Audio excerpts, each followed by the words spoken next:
pasalamatan na ito ang Diyos mga igsoon. Samtang nagpaabot ka, ingon ang Bible, ayaw sige gunahuna. Do not be anxious about anything. Ayaw sige kabalaka sa bisan sang butang.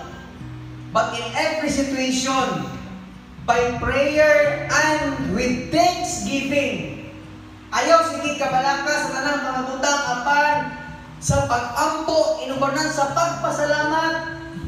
Ngano magpasalamat man samtang mag-ampo ta, ngano man sure nga maabot ang imong giampo. Walay tao nga nangayo nga sure pa siya maabot na iyang gipangayo. Sure din siya. Walay mag-uuma nga nagtanong nga wala siya sure nga mo anay gid mga umay. Way katanong kay nga nagaduduha. Ikaw tinang di ba nakasayo mong tanong no, gaduduha baka mo tanong mo. Kakao baka manin bubuga baka ba. Mata na ganyan mo ko mga adlaw kay bubuga baka para ba may irrigation dito. Way kay anak nga taga-Similya no. Sure din mo apot.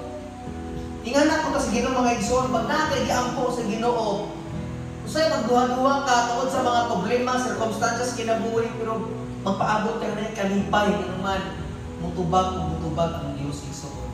Si Chacha, dagat kay mga prayer request niya.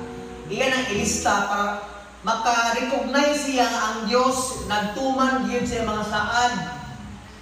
Kung saan ni mo papasalamat sa Ginoo, kuha ni mo nahinuman ang imong giampo.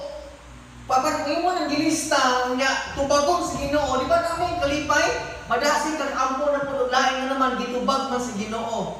Duula na siya unya tanawon yung mga prayer, answered prayer. Makaingon jud ka nga tinuod din ni Ginoo. Yan naman gitubag man sa Dios. Imo man gipangayo sa Ginoo.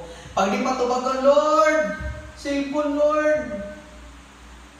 Kaya ang imong gipangayo mo po si Ginoo kay para mo sa imong kagalingon so paghatag sa Ginoo kung nakay tumo nga para malipay ang Ginoo ihatag gid sa Dios. Kagahapon lang nakapasar ang iyang manghod sa